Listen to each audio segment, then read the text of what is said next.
Bismillahirrahmanirrahim. Jadi kalau kata soalan ni sebab mungkin ada yang baru sikit untuk kamu.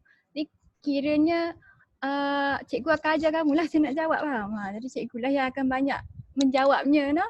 Jadi kamu tengok macam mana caranya. Kalau benda tu baru, kamu tengok macam mana kita kena jawab soalan tu. Tapi kalau benda tu dah biasa, cikgu akan bagi kamu suruh jawab nah. Okay. Jadi kita start dengan soalan satu tu. Yang ni latihan intensif ni, latihan last sekali dalam kamu punya tajuk vektor tu yang sebelum dia tulis rumusan tu. Nanti kamu boleh buka buku teks kamu kalau kamu ada PDF ni kan. Jadi jawapan dia ada dah. Tapi soalan-soalan dia kita kena buat lah. Jadi kat atas tu ada lagi latihan kan sampai 8.10 ni. Jadi cikgu nak kalau kamu ada masa kamu cuba buat lah. Lagi-lagi soalan yang kamu yang jenis yang dah dekat dah dengan bentuk SPM tu kan. Yang tu cikgu nak kamu buat sikit sebab kalau vektor ni dia ada jalan kerja dia yang spesifik kan. Jadi kalau kata kamu tak buat cukup latihan, mungkin kamu tak boleh ingat jalan kerja dia. Alright, kita start lah. Amira baca soalan satu tu. Tulis apa?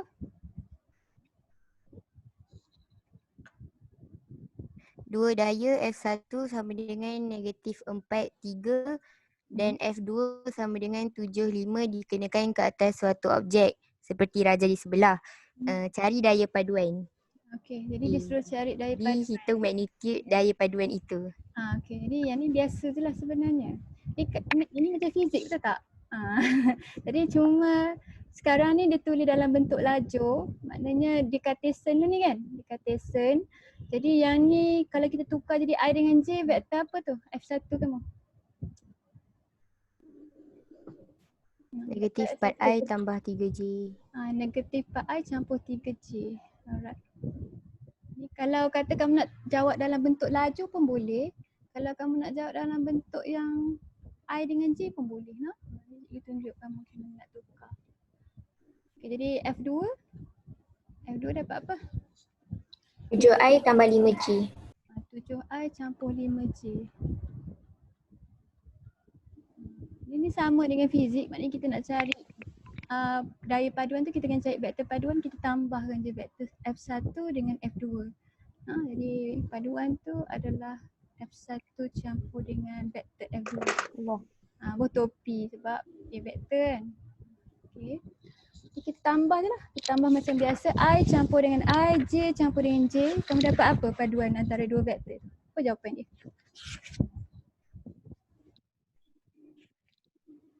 3i tambah 8j. Betul. Jadi 4 ni, negatif 4 ni kena campur dengan 7 kan, dapat 3i.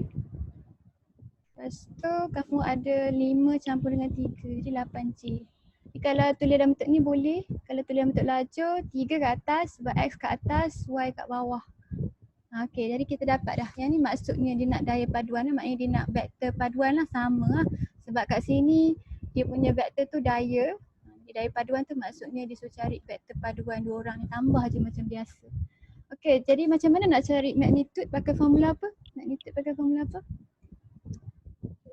Punca kuasa. Punca kuasa. X kuasa 2 tambah Y kuasa 2. Alright, pandai. Okey, jadi kita nak ambil yang mana satu? Dia suruh cari yang daya paduan kan? X kita apa? 3. 3, okey. Ingat nah, jadi kalau kamu nak tulis ni, kalau dia negatif, sila bubuh di dalam kurungan. Sebab kalau kamu tak bubuh kurungan, kamu akan dapat jawapan yang lain tau. Jadi kalau positif pun cikgu bubuh dalam kurungan. Okey, jadi kita kira ni dapat berapa? Nombor dalam kurungan. 70? 73. 73 ni nombor dia ganjil, jadi jaranglah kita boleh pecah daripada nombor lain kan. Jadi kita tinggal dalam bentuk 73 ni nah. Tapi boleh juga kalau nak tulis jawapan dalam bentuk perpuluhan. Sebab yang ni daya. Jadi jawapan kalau kita picit punca ni kita akan dapat 8.544. Yang ni optional sebab yang ni soalan daya kan, sebab tu last kali dia tukar jadi dalam bentuk perpuluhan. Jadi sepatutnya dia terima dua-dua bentuk lah. Okay, dia boleh terima dalam bentuk ni pun boleh. Tapi selalunya kalau soalan vektor biasa kita tinggal dia dalam keadaan dia dalam bentuk set ni. Okay. Boleh nak? Yang nombor satu ni senang kan? Tak ada apa pun dia nak takutkan kamu sikit, dia tukarkan vektor tu dia sebut daya. Alright. Tapi soalan dia standard saja. Alright, kita buat B pula. Safatul, baca soalan B.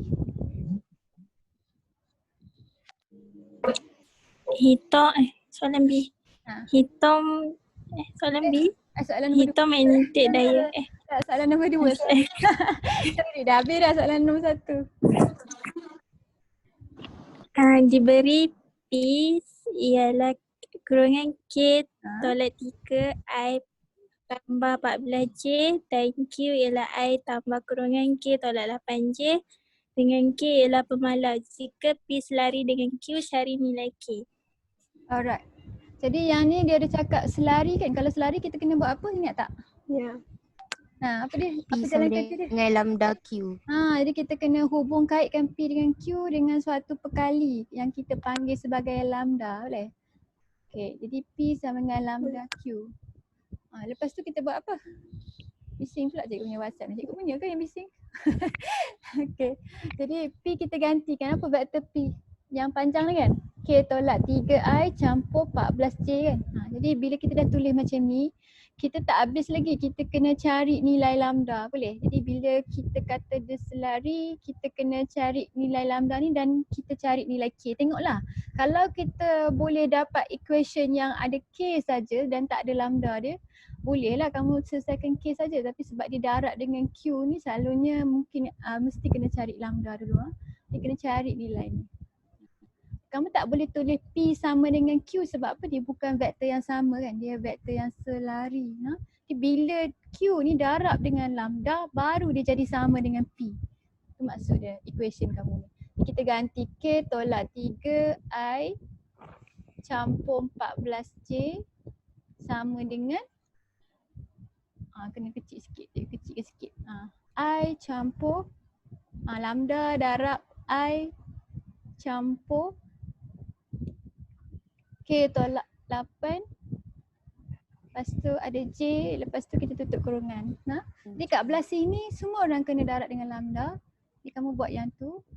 Jadi dia jadi lambda I campur dengan yang ni biar ada dalam kurungan. K tolak 8 lambda J. Vektor mesti duduk belakang sekali. Jadi kat belah sini kita ada K tolak 3I campur 14J. Okay, lepas tu kita buat apa?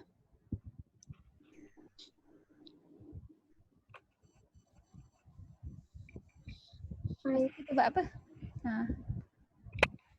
I tolak I. Bukan I tolak I. I banding dengan I. Boleh compare yang sama. Bandingkan I dengan I, J dengan J. Boleh? Jadi maknanya I kiri ni samakan dia dengan apa yang pemalar yang ada kat kanan ni yang I juga. Jadi selalu cikgu tulis banding. Okay, yang tu kita buat banding lah. Kita banding pemalar. Boleh? Banding pemalar I dengan I. Pemalar I dan I. Okay. Jadi I yang kat belah kiri ni K tolak 3 kan? Jadi kita tulis. Jadi K tolak 3 sama dengan apa? Lambda. Lambda. Ada kan? Jangan tulis I. Kita nak pemalar depan I tu. Nampak tak cikgu tak ambil pun I kat belah kiri ni. Cikgu hanya ambil pemalar depan I tu. Jadi kat belah sini pun sama. Jadi K tolak 3 sama dengan lambda. Ni baguslah sebab kita ada equation yang lambda tu perkara rumus kan. Kita biar dia dulu, yang ni equation 1 kamu. Kita banding J dengan J pula. Okay, banding J dengan J kita dapat apa? 14 sama dengan K tolak 8 lambda. Okay, jadi 14 sama dengan K tolak 8 lambda. Jadi kita dah ada equation lambda 1 ni kan. Jadi kita buat apa? Kita masukkan. Kita gantikan lambda ni dengan K tolak 3. Okay. Jadi nampak tak dia kurungan 2 orang? Kalau kurungan 2 orang kita kena buat apa? Expand. Kena expandkan dia yang darab-darab ni. Darab-darab yang macam kuadratik tu kan. Okay, jadi ingat okay. Jadi kat sini dia jadi apa? K kuasa 2 tolak 3K. 11K. Dah 11 dah. Tolak 8K. 11 kali tambah 24. Okey, jadi tolak-tolak ni kita akan tambahkan kan. Tolak 3 tolak 8 tolak 11 kan. Jadi 14 sama dengan K kuasa 2 tolak 11K tambah 24. Jadi kamu dah nampak dah bentuk ni, yang ni dekat dengan bentuk kuadratik kan. Jadi kita akan susun dia supaya dia ada kuasa 2, dia ada yang K saja, lepas tu dia ada nombor saja sama dengan kosong. Faham? Jadi kat belah sini 14 ni kita pindah lah. Jadi tak apa, kita boleh rewritekan dia kat belah kiri sebab kita suka benda tu kat belah kiri. Tambah 24 tolak 14 sama dengan Rifah. Alright, 24 tolak 14 dapat berapa? 10. 10. 10. Okay, lepas kita dah dapat bentuk yang comel ni, kita buat apa? QN. EQN kan? EQN kan, tengok dapat jawapan apa? 10 dan 1. 10 dan 1. Kena tulis pemfaktoran ni kan, apa dalam kurungan? K tolak 10, K tolak 1 sama dengan kosong. K tolak 1. Ingatlah kalau nampak je bentuk tu persamaan kuadratik, kita kena EQN. Alright, jadi bila kita EQN, kita dapat jawapan K sama dengan 10, K sama dengan 1. Okay, jadi memang jawapan dia ada 2. Jadi dia terimalah dua-dua jawapan lah. Dah habis dah soalan tu. Kita dah cari nilai K kan. Jadi kita dah cari nilai K. Yang ni kehendak soalan. Kita tak payah cari pun nilai lambda ni pun tak apa. No? Kita buat takat mana soalan minta. Tapi tak salah lah kalau kamu pergi cari lambda tu. Bonus lah tu. No? Tapi tak ada markah tambahan. Okay. Jadi, tapi kalau kata kamu cari lambda tu lupa cari K, yang tu problem. Sebab kamu belum lagi jawab soalan dia. Faham? Alright. Okay, tengok cikgu tulis. Cikgu tulis semua jawapan dia dan cikgu akan bagi kamu sekali dengan, nanti cikgu akan bagi kamu yang ni no.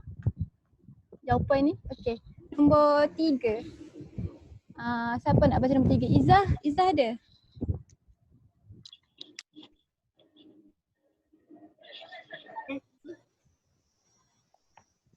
Ada ke Izzah? Izzah ada kat situ?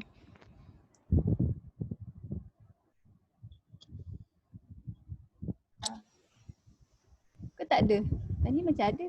Izzah Atirah. Ya, baca soalan nombor 3. Nombor 3. Dari U sama dengan V tolak A dan V sama dengan C tolak B dengan A sama dengan 3, 1 kan? Baca macam tu je.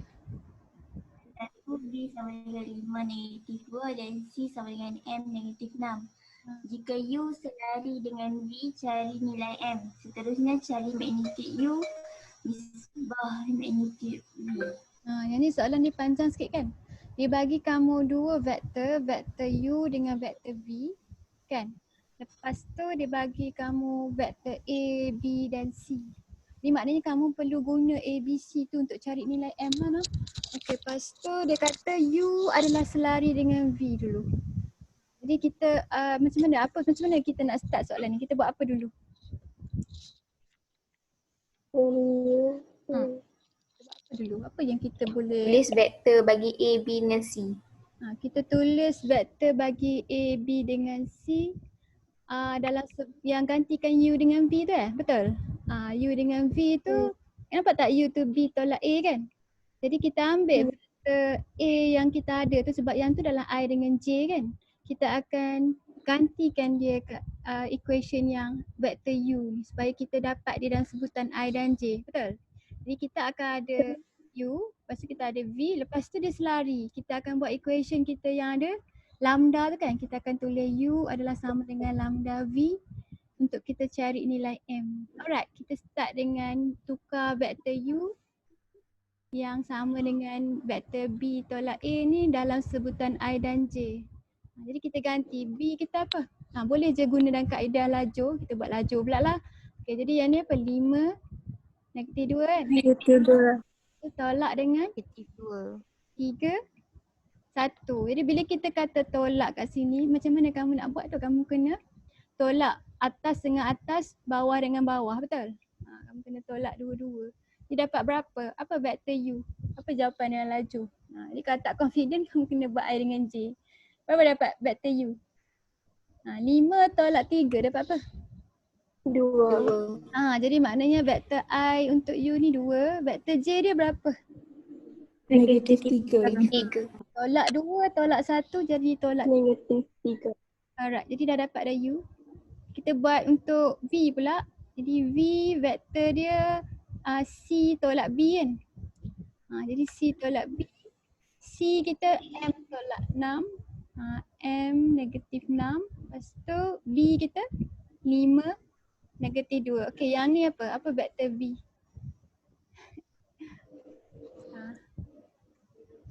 M kalau tolak dengan 5 dia jadi apa?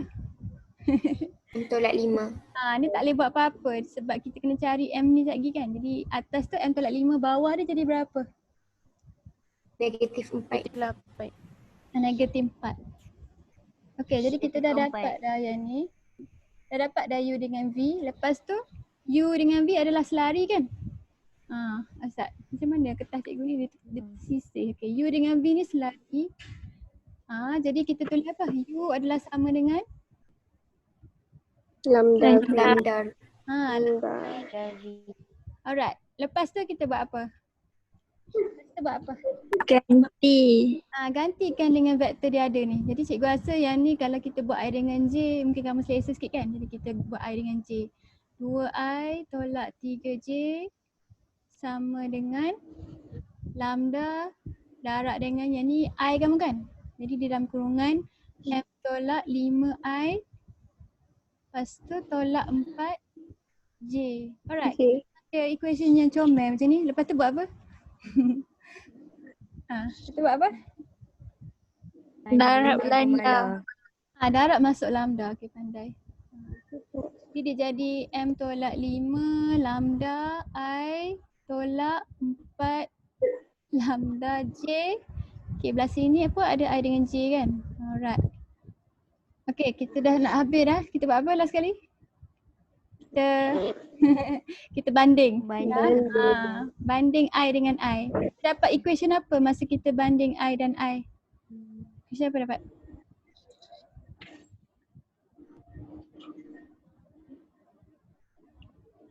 Dua. 2 sama dengan apa? 2I. Dengan dua. I. 5 lambda. 2 saja. M tolak 5 lambda. Okay. Kalau cikgu nak suruh cari apa? Kita sabar dulu. Kita tengok dulu equation J dengan J. Okay, J dengan J dapat apa? T negatif 3. Negatif 3 sama dengan? Negatif 4 lambda. Jadi kalau equation J dengan J ni senang kan sebab kita boleh cari lambda dulu. Berapa nilai lambda?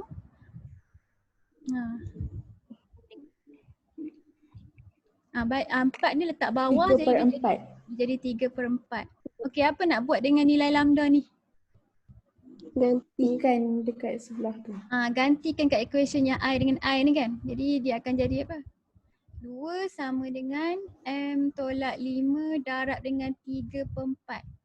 Okey, kamu selesaikan ni. Bagi tahu cikgu berapa dapat nilai M tu. Berapa dapat M?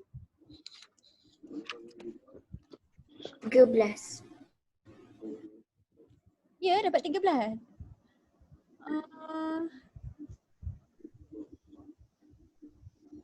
Cikgu dapat pecahan. Kamu dapat 13, comel. Cikgu dapat dia dalam bentuk pecahan ke cikgu yang tak bahagikan pecahan cikgu ni? Cikgu tak boleh bagi. Cikgu dapat 23/3. Cikgu dapat 23/3. Orang lain dapat dah?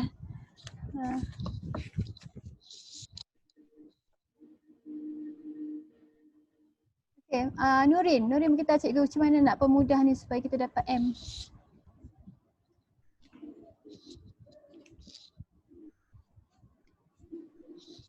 Nurin mana Nurin? Ni cikgu. Ya, bagi tahu cikgu macam mana nak pemudah supaya kita dapat M. Bagi tahu supaya kawan kamu mungkin ada yang lekat tu dia tahu nak buat apa. First kali kita buat apa? Kalau bawa 3/4 tu pergi sebelah. Boleh. Jadi dia jadi apa? Kalau 3/4 ni darab pergi sana jadi apa? Bahagi. Jadi kamu pergi calculator. 2 bahagi dengan 3/4 dapat berapa? 8/3. 8/3. Alright, jadi macam ni kan? Lepas tu buat apa? Lepas tu bawa 5 pergi sebelah. Kalau tolak 5 kat belah kanan pergi kiri dia jadi apa? Tambah. Alright, jadi 8/3 campur 5 sama dengan M. Dapat tak M kamu 23/3? Dapat? Dapat. Dapat lah. Okay. Ni boleh buat macam tu, kembang pun boleh, lepas tu baru pindah ikut kamu punya keselesaan jiwa. Boleh? Alright, kita dah selesai dah. Yang tu seterusnya kan. Jadi yang ni dia suruh cari magnitude U nisbah magnitude V. Maksudnya kita kena buat apa?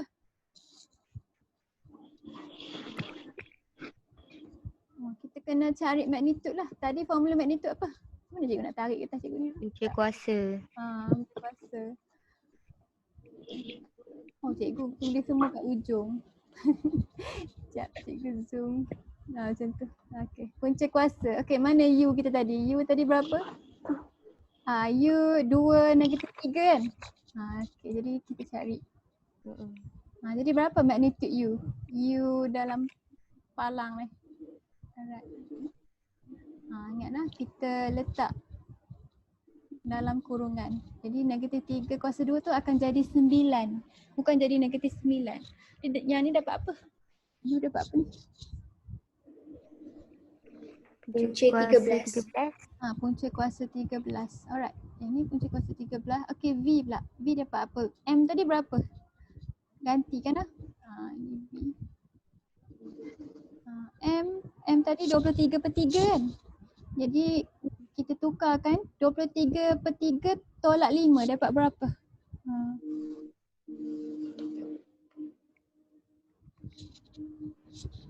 8/3. Okay, jadi X kamu 8/3, Y kamu -4 kan? Yang ni tak berubah. Jadi yang ni yang kita guna untuk cari kamu punya magnitude. 8/3 kuasa 2 campur -4 kuasa 2. Okay, dapat berapa?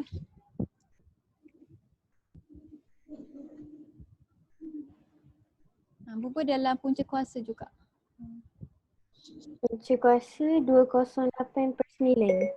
Betul. Jadi yang ni kita letak dalam bentuk pecahan 208/9. Macam mana nak tulis dalam bentuk nisbah? Saya nak tulis dalam bentuk nisbah. Dia nak nisbah U dengan V kan, macam ni kan? Jadi sebelum dia jadi nisbah, ingat tak kita boleh tulis dalam bentuk pecahan kan? Betul tak? Katakan kita nak magnitude U dengan V ni, ingat tak yang cikgu selalu tulis kat kamu yang A, B, B, C sama dengan 2/3. Jadi kita dapat nisbah dia macam tu kan? Jadi ni pun sama.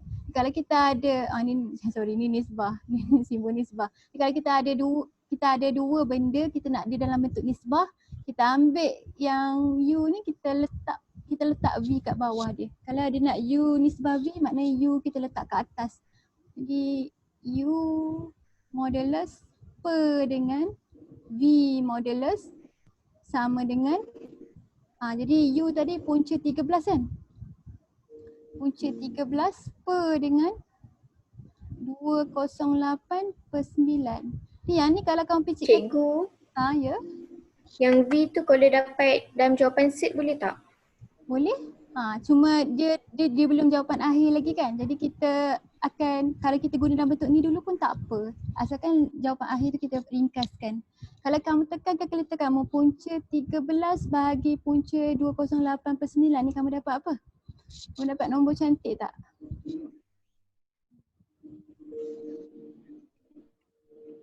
Dapat perpuluhan. Ada jadi pecahan? 3/4. 3/4 maknanya dia gini. Jadi berapa U ni sebab V?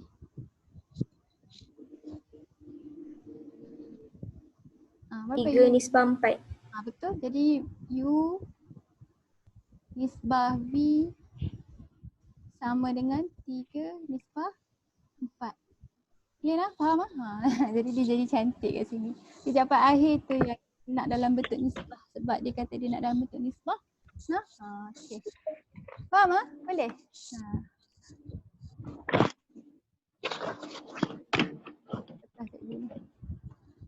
Okay, jadi kita dah habis soalan 3. Kita buat soalan 4 pula.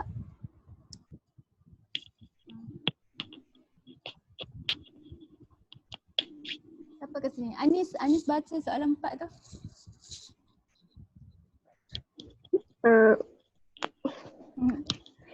Diberi segitiga ABC dengan AB 2i tolak j dan AC 10i tambah 5j. R ialah satu titik pada BC dengan keadaan BR 1/2 BC. Cari BC,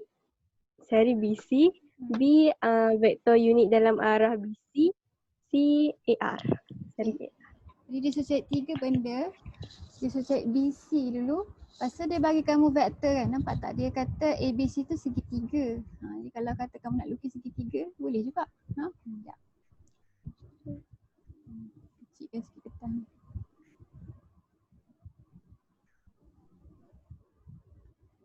Okay. Nombor 4.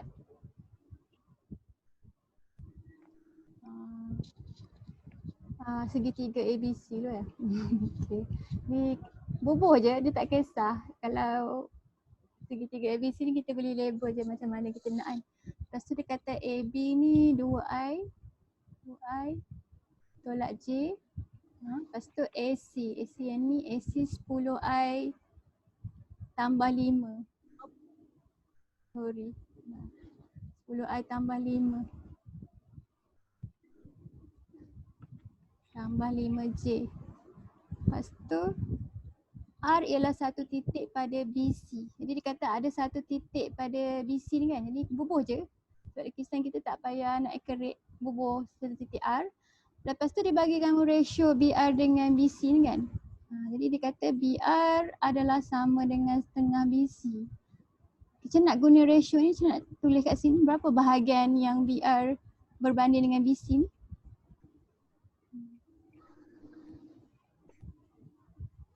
Kita transfer ni lah. Kita pindahkan. Dia jadi BR over BC sama dengan 1/2 macam ni kan. Jadi yang ni senang lah. Maknanya sepanjang panjang BC tu dua bahagian. Lena, BR kamu 1 bahagian. Maknanya berapa RC ni? RC ni berapa? 1. 1 juga. Jadi kalau dua-dua 1 maksudnya panjang BR dengan RC ni sama tak? Sama panjang lah. Maknanya BR dengan RC ni sama panjang. Kalau dua-dua 1 bahagian. Alright, lepas tu dia suruh cari BC. Kita nak cari BC. Apa yang kita boleh guna? BA tambah AC. Okey, pandai kita pakai vektor paduan kan. Jadi yang ni senang. Di BA campur AC. Nak bila kita nak tulis vektor paduan, start dengan B, habis dengan C. Yang ni pun sama, start dengan B, lepas tu akhir dia C. Okey, jadi vektor BA kamu apa? Vektor BA apa? 2i. Negatif 2I tambah J. Sebab AB positif 2I tolak J. Kalau BA dia akan jadi terbalik lah. Dia akan jadi negatif 2I campur J. Alright. Jadi kamu tengok direction dia lah. Kalau terbalik kita kena negatifkan vektor ni. Jadi negatif 2I tambah J. AC kamu sama arah kan. Jadi kita terus tulis 10I campur 5J. Alright. Kamu jumlahkan. Bagi tahu cikgu BC dapat apa? BC dapat vektor apa? 8I 8I tambah 6J. tambah 6J. Okey, pandai. Betul. Alright, dah dapat dah yang BC. B, dia nak vektor unit dalam arah BC. Vektor unit tu yang BC kita bubuh topi tu kan. Dia nak cek vektor unit macam mana, ingat lagi? Kita kena ambil Vektor vektor. per magnitude. Kita kena ambil vektor ni, kita kena bahagikan dengan dia punya magnitude dia kan. Jadi kita kena ambil vektor BC bahagi dengan magnitude BC. Boleh tulis macam ni. Tak tulis pun tak apa ini. Kita terus cari. Jadi kita cari magnitude dulu. Di magnitude dia kita pakai formula punca kuasa 2 tu kan. Jadi punca kuasa 8 kuasa 2 campur dengan 6 kuasa 2. 6 kuasa 2. Ni dapat berapa ni? 10. 100 ya? Ni 100 ya? Jadi kita boleh punca kan ya? Jadi dapat 10. Alright. Jadi apa vektor unit dia kita tulis balik. Ingatlah simbol dia.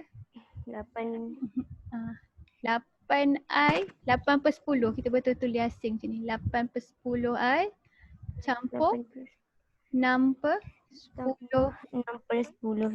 J. Alright. Ni vektor paduan. Ni vektor unit semua. Ni simbol vektor unit dia ada topi kat atas ni. Jadi kalau kamu ambil ni, kamu cari magnitude dia, kamu akan dapat 1. Boleh? Yang tu maksudnya dia adalah vektor unit. Ni yang ni boleh permudah sikit tak dia punya pecahan ni? Boleh tak? Boleh. Boleh. Boleh kan? Jadi berapa ni? Boleh. Jadi berapa? 4/5. 4/5. 4/5 I campur 3/5 kan? 3/5. 3/5. 3/5 je. Ni kalau boleh permudah, kamu potong bagi dia ringkas. Okey, habis dah ke? Tak, belum. Kita kena cari AR. Macam nak cari AR? Tu gambar dia. AR sama dengan apa? ABBR. Boleh? ABBR. Sebab kita dah tahu ni sebah BR kepada BC kan? Jadi kita boleh ganti BR tu dia sama dengan berapa BC. BR sama dengan berapa BC. Yang ni vektor AR yang C. Cikgu tulis berterabur sikit tau sebab cikgu nak bagi muat skrin. Jadi AR sama dengan ABBR dulu. Betul. Okay, jadi BR ni kamu tengok kan kita dah ada ratio dia kan? Jadi dia adalah berapa bahagian daripada BC? Berapa? Pecahan dia apa? 1. 1/2. Setengah daripada BC kan? Jadi 1/2. Kita boleh ganti BR ni dengan 1/2 BC. BC kita dah cari dah kan? BC tadi tu dalam A tu. Jadi maksudnya kita akan ambil vektor BC ni ganti kat tempat setengah BC ni lah. Yang ni setengah BC. Lepas tu yang ni AB. Nak putus dah tau cikgu punya link ni. Less than 1 minute. Okay, jadi AB kamu 2I tolak J kan? Okay. Tolak J. Lepas tu setengah darab dengan 8I campur 6J.